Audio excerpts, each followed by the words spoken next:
right, we have Michael DiBono here from United Rentals Advanced Solution Group, and I'm John Kalajian, Vice President of Customer Success. Good to see everyone again. Good to talk to you, Michael. Michael, where are you calling in from? Yeah, actually, I'm calling in from Miami, Florida. So it's nice and warm here, Oh my God. unlike the rest of the U.S. So I like to think I'm at a little bit of an advantage here. I know it's freezing where you are right now. Yeah, you have no idea. I'm here like surviving the cold, and I'm allowed to say that because I was on a road trip on Friday, and like a literal sled blew off a car on one side of the highway and landed on my side, and I had to like swerve out of the way. It was crazy, and like that, it's the kind of stuff you have to deal with over here. But you're over there in Florida, so I'm very jealous, and I'm living vicariously through you on this call as we speak. We are here to talk about the single sign-on of construction. That's what we're branding this right now. For those who don't know, we have a partnership, a formal signed partnership with United Rentals, official now, where we are partnering with them with our technology and their technology to create somewhat of a single sign-on on the construction site through the OneBadge solution. So we wanted to kind of hop on this call with Michael and get some more details about what that is and how it's being used on our construction sites. But before we go forward, Michael, if you want to give a quick background, I know you spent some time at Microsoft, and I also wanted to learn a little bit more about what it is you do at the Advanced Solutions Group at United Rentals. Yeah. So my background is in mechanical engineering. I did spend some time at Microsoft where I was doing some of the software engineering stuff. So I was managing a team of software engineers to go and build various data platforms on the Microsoft side. That was all internal facing. Then I switched over to United Rentals and joined the Advanced Solutions Group, where my focus is on building and really maintaining relationships with various partners to see how we could better empower the equipment that we have today to better serve our customers. So installing all kinds of different technologies on equipment to make us more competitive overall in this landscape of rental. And also just providing additional value to maybe our internal stakeholders too, right? Making their work easier overall. Got it. So you're taking like the current equipment that you might rent out to some of these contractors, and you're looking to see how you can almost tailor it to their needs, like even like mechanically too, right? You're basically implementing custom solutions in some cases. Is that correct? Yeah, that's correct. So we'll get all kinds of different customer needs and requirements. And I think that's what makes this job very fun, because it feels like we're putting together puzzles basically all day. And we might have an idea up front of something that we could use, some kind of technology that we could use to serve this customer need. And maybe by the end of our whole review process, it's something completely different. And that's actually why I think partnerships with companies like yourself are so important, because we start somewhere and may end up somewhere completely different. That's just way better overall at the end. Yeah, I like that, because something I constantly have to deal with and have dealt with in my career is that every single project is different. Even if you're building the exact same type of building, just in a different location, you're going to get hit with different requirements and different conditions, and there's going to be nuances that you only experience in one location compared to another. So that's what, the beauty of construction, where we're all a bunch of problem solvers, at the end of the day, trying to benefit society and, build up the infrastructure to help everyone out, whether it's infrastructure for the public case or a private case, doesn't matter. That's part of the reason why I love construction. And something that makes me really excited is the fact that a lot of these contractors and a lot of these construction sites now are trying to put their focus on the future of how the workers are getting around site, how the workers are accessing things and accessing equipment, and even how the workers might do things during their break time, which is a separate conversation. But I wanted to pick your brain about that as well, where you see construction, the site really going in the future. But to get started, so we have this OneBadge solution that United Rentals has really coined and is rolling out on sites that you're partnered with us on. Can you kind of explain what that really is and what that entails for the construction site and for the workers? Yeah. And I think the way that you explained it with the single sign-on, or calling it that, is a really great way to think about it, right? Because when we're accessing things online, it's really great if we could just use one password and one email address to access it all, right? That's very convenient, and it's pretty safe too to do it that way, depending on how it's encrypted. So when we're thinking about the job site today, someone might have a badge to go and get into the job site through a turnstile. And they might have a separate badge that shows their certifications, and they might have some other form of credential that they need to manage to be able to do just their basic functions of their job. What we're doing with the one badge concept, which we've also called single badge multi-use, is taking a single badge and using that for everything across the job site.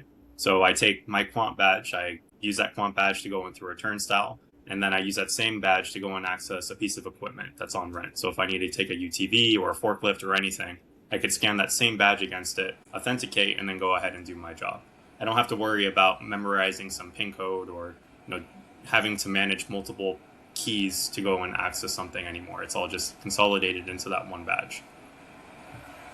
Yeah, and that's, I guess the benefit of that is from a compliance standpoint, you don't have just like anyone accessing anything. You have a record of who used what, right? What are some other benefits by using this technology and getting that record of and the compliance side of who can use what? Yeah, so I think before we even get to that part, talking about the onboarding process is really important because today, if we're not using a system that's like this, I'd have to be onboarded into Kwant, I'd have to be onboarded into Total Control, with it, which is United Rentals platform. There's multiple places that I would have to go and log my operator information.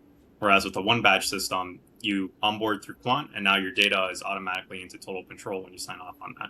So, it's really making this whole process seamless, but then the reporting that you get off of that is just amazing because now you could see who's accessed what pieces of equipment across the job site for what period of time, right? That just by itself unlocks so much power because now I could say if there's an incident, right, that this person was assigned to the equipment at the time and they unlocked it at that time too.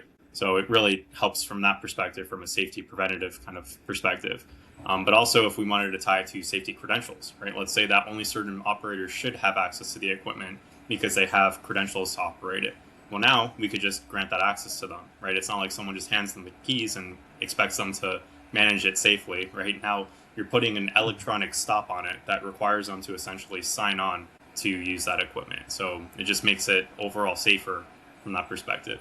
I mean, a really common thing that we hear all the time with job sites is who took my UTV, right? That's probably one of the most common use cases where someone is driving the UTV somewhere, they leave for 10 seconds, they go back and it's gone. So that won't happen, right? Because now there's a badging system to take care of it. And if you really wanted to, you could even assign just one person to a piece of equipment. It's that specific, which is great. Yeah, and I think there's a lot to say about some of the data that isn't being captured on construction sites. And I think you said it perfectly, right? You have this combination now of Kwant's location awareness. You have this access to which workers are using what equipment from either if it's the toolboxes or the tools themselves or the UTVs.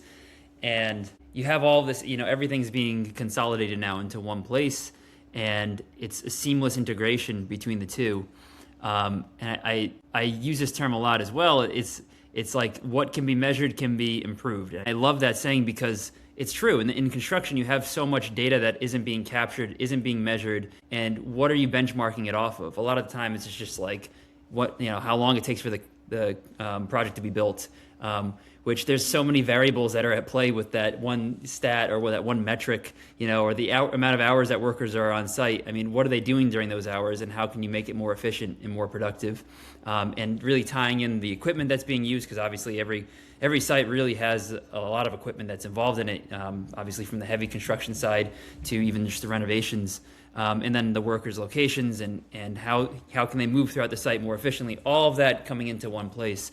It's very exciting, and it's it's being done today, and this isn't something that we talk about for the future anymore.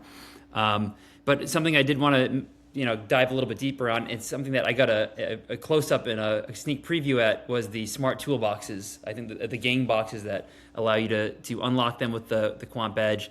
And then basically when the tools are removed from the gang box, there's a location setting on the tool or something. Can you go into a little bit more detail on that? Yeah, it's a really exciting new offering that we have. It's called the Smart Pro Box, where, like you said, we can use a PIN code or a badge to go ahead and get access to it. So you scan that badge, you input that PIN code, and now it logs that person has accessed that Pro Box to take something out. Then when you physically remove something from that box, it can record that as a transaction to say, hey, John has removed this drill, or he's removed, this piece of, or this tool from this box. Then at the end of the day, when John returns it, right, it logs that John has returned that tool. Because again, he's going to enter his PIN code or scan his badge against it. It's doing this through some BLE technology, right, where it's just automatically picking up those tools. So if I take out 10 tools, it's going to log all 10 transactions. Basically, like if I'm shopping, right, it'll log all of those 10 transactions against me. That obviously places a huge amount of power now to see who is taking what tools and is using which tools. It also helps us look at various reporting related to if we're really utilizing all the tools that we're renting. Right, so it helps from that perspective too. There's a theft deterrent. There's all kinds of benefits that come out of using this kind of system, and it ultimately all rolls back down to now using a badge to access it. Right, so going back to the point of this partnership with Kwant, we can onboard one time using Kwant and now use those badges to access this Pro Box and assign it that way. I love that. You're basically automating the tool time versus slack time metrics, just by using this one system, which in my opinion is a great measure of how a project is doing. But then again, you also have to figure if you don't have a good, if you're not where you really want to be with that metric, then you have to kind of dive into the data and say, why aren't we where we want to be? And that's something that Kwant and United Rentals, I think they share a vision on. It's providing that data to you, and it's giving you the control over the job site that you should have in order to make those improvements and identify the efficiencies that need to be made. Yeah, so that's even great. Getting past like the automation part of it too, it's even just recording it to begin with, right? Because I don't think a lot of job sites today are collecting that kind of data to say which tools are going where on the job site. So I think even just providing it, the fact that it's automated is even better, right? It's kind of the cherry on top. But even just providing this basic level of data, I think is extremely powerful for these sites. I didn't want to jump too far ahead right off the bat, but I was curious, like in the next couple of years, I mean, where do you see this data going? Like, do you see this plugging into maybe something as simple as ordering replacement parts or ordering consumables for equipment after a certain amount of time has been used? Oh yeah, it definitely can. And actually we have another offering that's called the Supplies on Demand trailer, which is this big trailer that you could go into, and it uses a similar concept to the Pro Box on Demand. I mean, I'm only mentioning this because you mentioned the consumables part of it.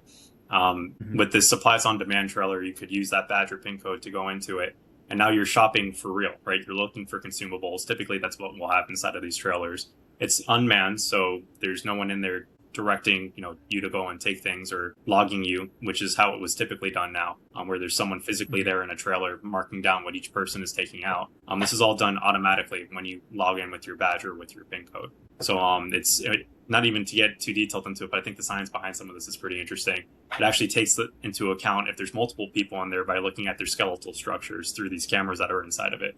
So if you badge and 5 people go into it, it'll log each of those 5 people as separate from you, right? And person A, B, C, D, E, F, whatever, will take something and it'll log what that person is taking. So you're going to get a shopping list at the very end of it to say who's taken which pieces, even if only one person is actually badged in, which is amazing, right? Yeah. And I mentioned that because, again, you said the consumable part. Well, that can go perfectly into this because now we have the data of how many of these consumables are actually being used on a daily basis versus weekly versus monthly, and know how frequently we have to restock this thing and make sure it's available. It also obviously helps with the efficiency of, or the cost utilization too, right? Because we don't have to take all of these things on rent if we're not actually using them. So this will log, who's using what, and we get a better idea for that too. So there's just so many data points now that's available because of technologies like this that just make your job site overall more efficient. What kind of feedback have you gotten from the contractors who have been testing this out and using it in the real world? We've gotten really great feedback. Obviously, whenever you release a new product, there's going to be some hiccups at first, but I think that we've created such a great product here that the majority of the feedback that we've gotten has all been very resoundingly positive. Some of the main feedback that we've gotten was that whole theft deterrent thing. We're really not seeing as much tool loss compared to before having this technology. It's like a night and day difference for these job sites, and we're not having to continuously supply new tools because of that tool loss. So that's really a great value add there. Obviously, when you don't have the tools available to you, you can't do your job, right? So that's just a basic core component now that we're helping kind of whittle down for the downtime aspect. Absolutely. I mean, I've heard a lot of stories of workers either taking equipment home or taking tools home, and not in a bad way, in a completely innocent way, because they might have something going on at home, and it's good if you have work in the area. Maybe like one of the neighbors needs to use your tool or something. One of the neighboring sites wants to borrow stuff. One of the other contractors, subcontractors. In my career, I saw that a lot, and there's a lot of efficiencies, and that should be allowed. Is what I'm saying is you should be allowed on a construction site. You should want to be able to share resources in the most economical way possible. The idea is that if you don't have a system like this, then it could really cause a lot of problems and a lot of finger pointing, because at the end of the day, we all want to build the project because that's the goal for everyone, the owner, the contractors, or at least it should be the goal for everyone. And allowing the contractors and all the different stakeholders to have these efficiencies and to be able to share resources now more effectively with a very, I guess, source of truth method of access control and compliance, then you're really basically increasing the amount of, or the opportunity for efficiencies around the site as well. So you don't have someone that just like, oh, well, who used that, that crane, or who used that forklift last because it's damaged, and every contractor is going to say, well, it wasn't me. And at the end of the day, it's just going to cause more problems than it solves. But now you have a way to keep track, and everyone is understanding. Everyone's aware that this solution's on site.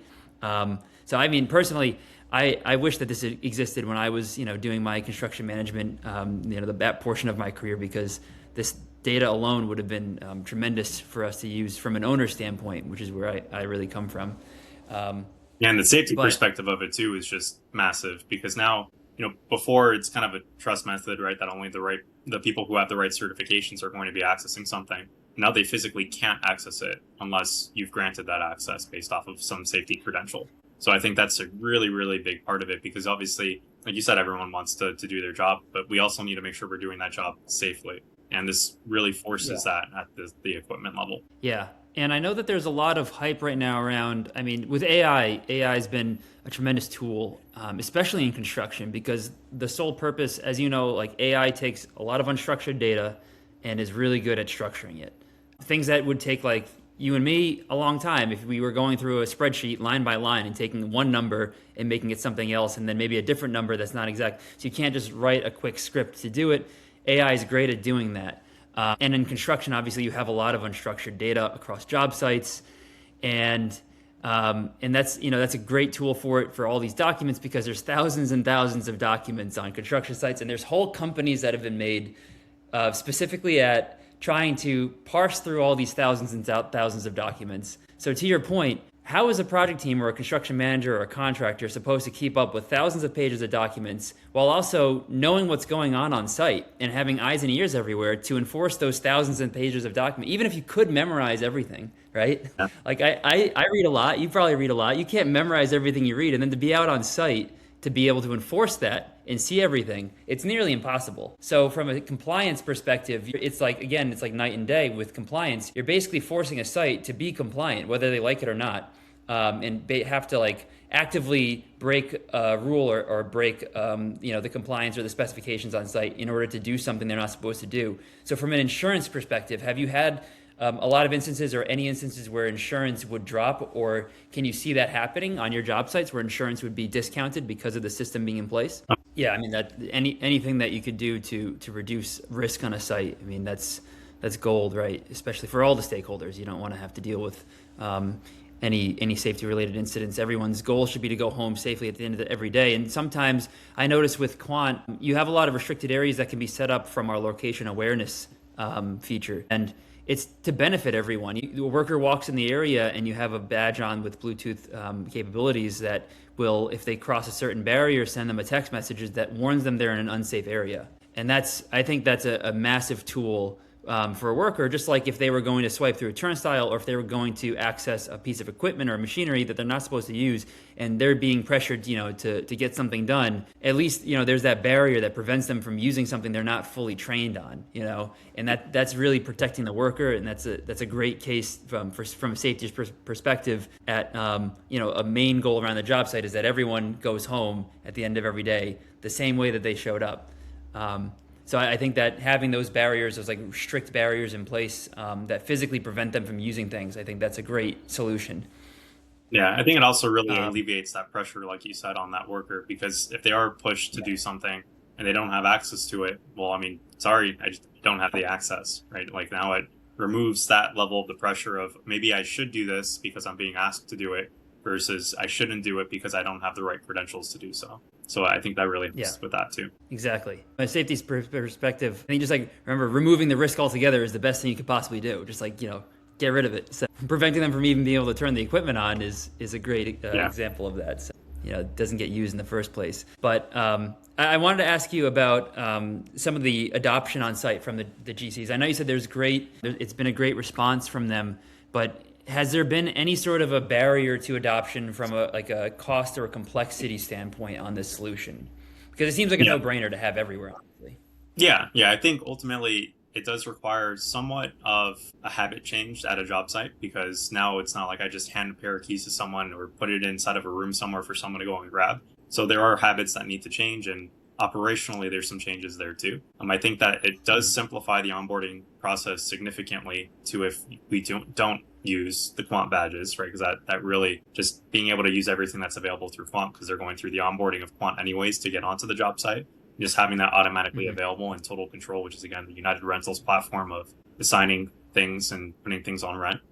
That by itself is very powerful and makes it a lot easier. But there's still some administrative challenges with now that the people are inside of the system. I do have to physically assign them to something, and that's not that big of a hurdle to overcome. Typically, it's overcame pretty quickly since it's a new method that they're going to be using. But it still was an initial administrative challenge up front. I'm also making sure that we're being consistent with how those people get access to that equipment, or removing them their access afterwards after they've lost their credential or if they no longer need access to it, right? That's also a little bit of an administrative burden that needs to be taken care of at that job site. But I mean, that's also why our branches are here, right? To help and walk through how we do these processes and to make sure that the customer doesn't feel lost when they're just trying to simply get access to a UTV, right? We never want to make it so complicated that it makes it hard for someone to do their job. Really, like we were saying earlier, the point is to make it easier. So, we are there to help support and make that happen for them. Do you have any good examples of like a customer that might have come to you with like a difficult problem that they needed your group to come solve, and then like how you basically solved it for them through a solution like OneBadge? Yeah. I mean, there's plenty of examples with the OneBadge thing. We'll get requests all the time of people taking equipment and then just moving it around the job site, or let's say even different subs on site taking the equipment, not because they're maliciously thinking like I want to take this from the sub, but more so they see it and they want to use it, right? And it's there and it's available. It's the closest possible thing. They don't want to check or take the time to check the equipment number that's on it or confirm that it's theirs. They just want to do their job.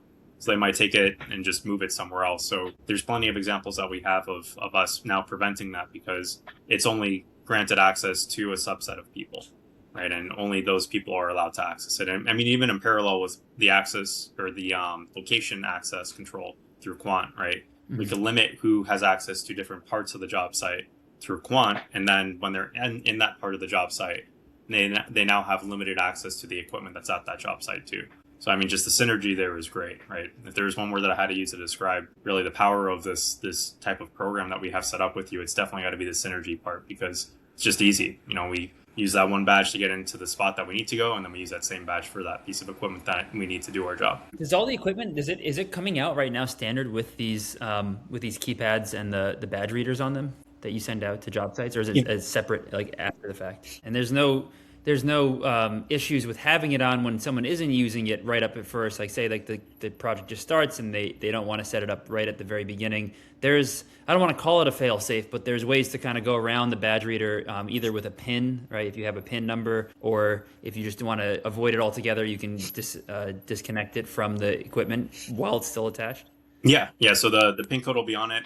You don't have to use it, or the keypad will be on it. You don't have to use it. So if you don't want to use the AM, then you don't have to, and if you want to use the AM, just the pin code, then you can do that too. If you want to use the badges and the pin code, you can do that. If you want to use just badges, it's set up to be as flexible as possible.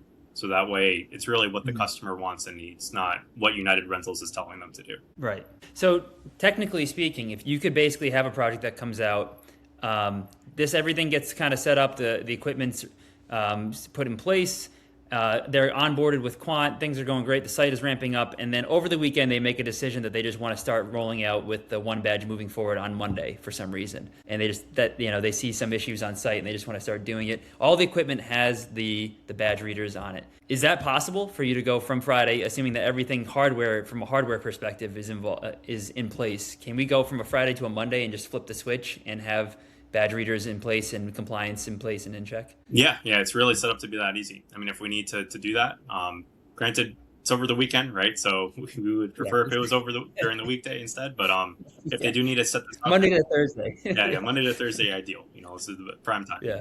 But if the equipment already has a hardware install on it and it's simply just getting the operators into the system for total control, then it's as easy as that. We press a button, we press send, and then they flow through. It does take a little bit of time, so it's not like it's immediate, but that data will definitely be there by Monday if we're doing it on Friday. That's awesome. Yeah, I know we've had our fair share of weekend rollouts. I'm sure we both have. Yeah.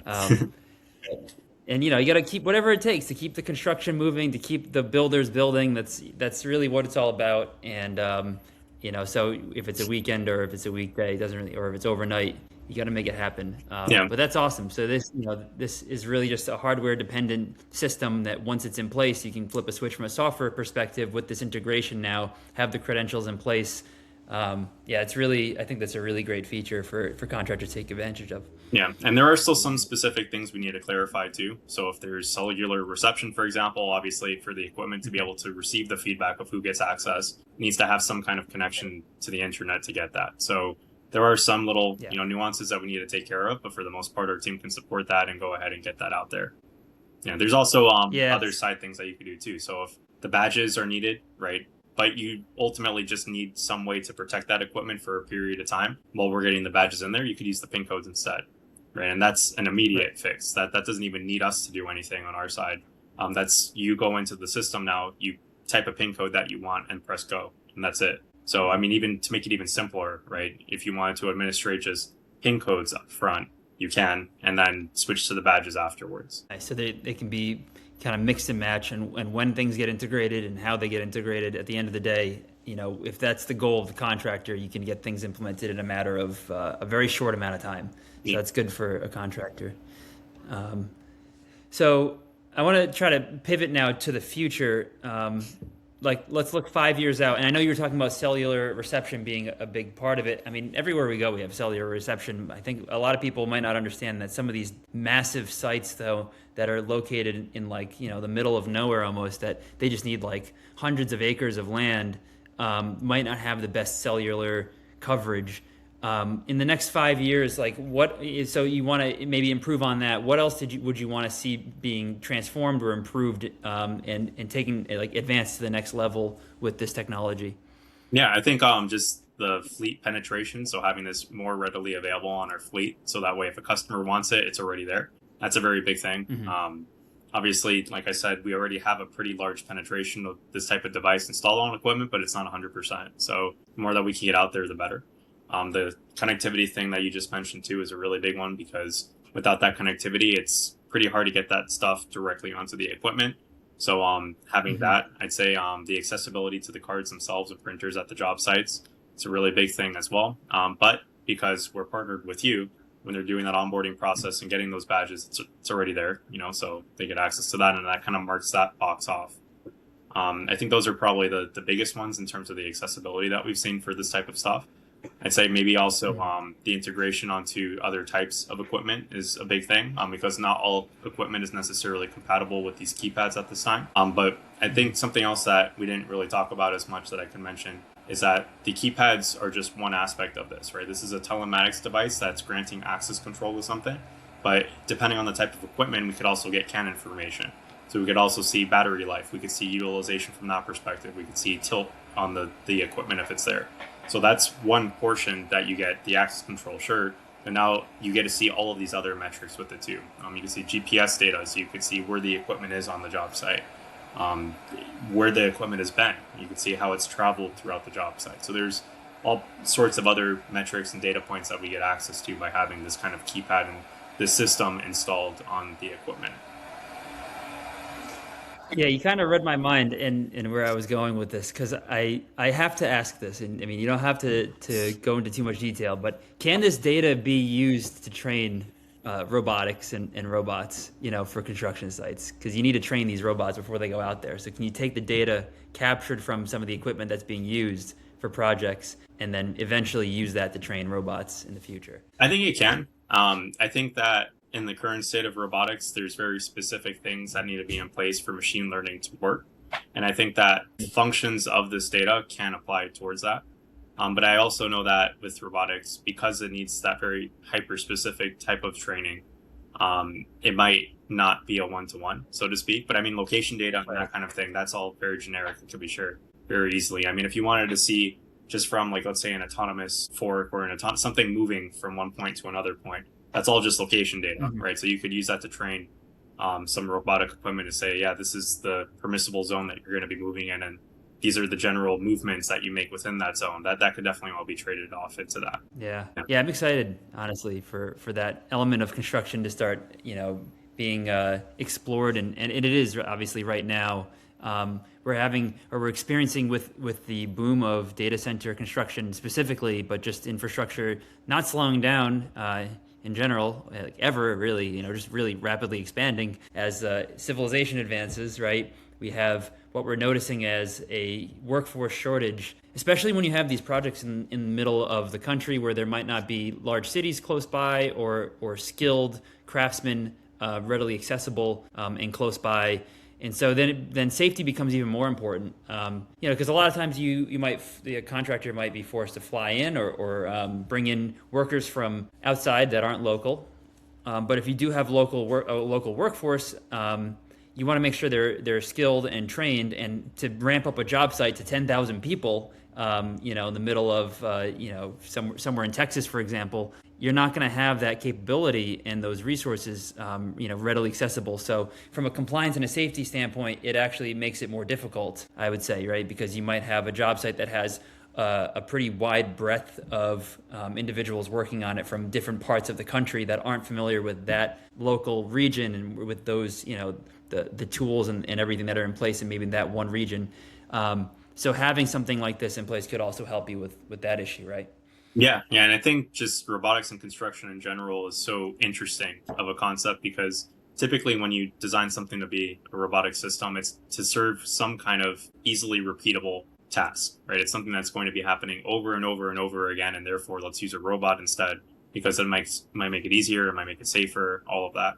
But then in construction projects, there are tasks that are repeatable, but the environment that they're in is going to be so drastically different. It doesn't matter, like, if the task is the same, it's just going to be in such a different environment that it requires the robot to now be able to integrate and work with that. So I think that's why it's even more interesting in construction specifically. It's not in a controlled thing like a warehouse, right, where I am going to have the exact same, or the AC jacked up, to a certain temperature every single day, or it's going to be in a fixed position and it's not going to be moving. The robotics on the job site just have to be so hardy and so resilient to be able to do that repeatable task across non-repeatable environments. Yeah, I'm excited. I think when I think about the future, I think about the experience of a worker being elevated from things like this, right? Having like the single sign-on, having OneBadge to access the equipment they need to access with that security that no one else has used it.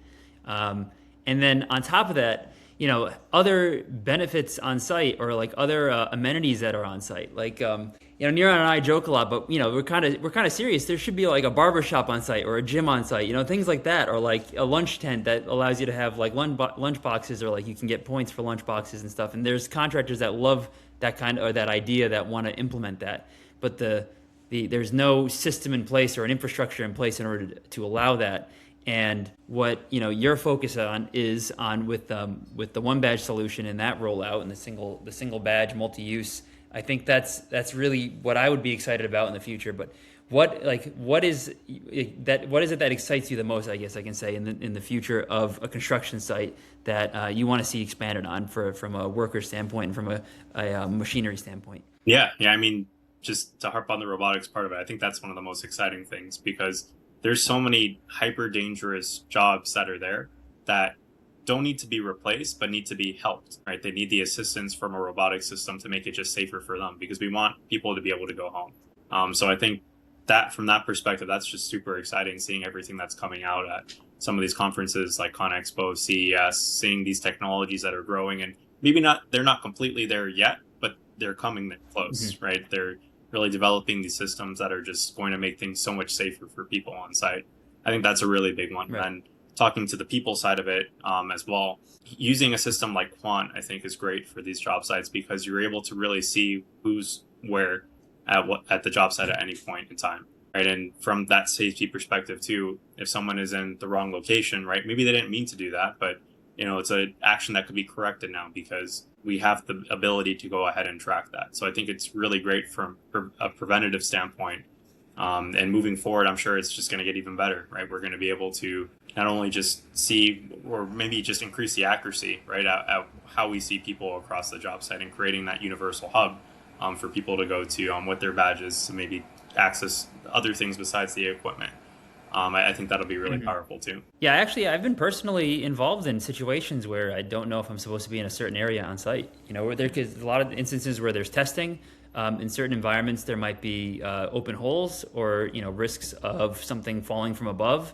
And a lot of times you trust that the people on site have things cordoned off and there's proper signage, but there isn't always proper signage. And there could just be that one day where there isn't and they just haven't installed it yet and you're new to the site and you just walk somewhere you're not supposed to walk. And that's really one of the things that I like the most about our location awareness is being able to set up those types of zones. So you're obviously getting data at a higher project management level, just like for the machinery, you're getting data that helps identify efficiencies and productivity. You have the safety element, but from a worker perspective, it's almost, I would consider it a requirement for sites to be able to have these types of features involved where a worker can't just, start using a piece of equipment that might not be functional, that wasn't tagged. Like, you're supposed to tag pieces of equipment and machinery that isn't functioning right now. They shouldn't have to worry about being in an area that they're not supposed to be in just because they weren't warned, and that's where they always go every single day, and one day it's just not, it's supposed to be closed and it's not. And I think that's just something that workers deserve. I think that, safety is a huge part, obviously, of our conversation today, but it's a massive part of every construction site that goes on in the entire world. And I think it should get a strong focus and get a lot of technology like this in general.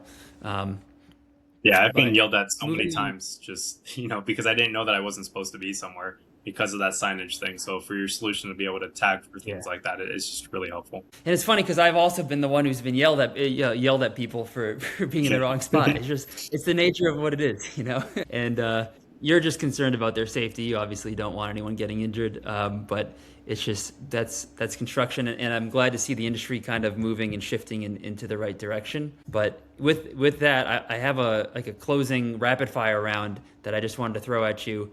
Some quick questions, and then first thing that comes to your mind. So first question: what is the most valuable data on a job site that is currently not being captured, in your opinion? Most valuable piece, I think. That's kind of hard to answer as it not being captured because, I guess because it is existing there, but it's just not being recorded. I'd say that location data is a really big one because I think at a lot of job sites that's still not being used to its full potential. And while we have the mechanisms to do that, it's just not being done. Right. So the location data of where the workers and equipment are on the job site at any point in time, in the combination of both of those two. Right. That's a really big one. I agree. Okay, next one. What is the most valuable data that is being captured on a job site? Yeah, most valuable. This is, and can I answer with the same answer? Just because it is being captured to some degree, and man, there's just so much value behind that, right? Because we know that you're not supposed to be there, but you're there anyways, or you should be there, but you're not there at this time. Or why was this part of the job site not completed, right? Well, or where we're running behind on something.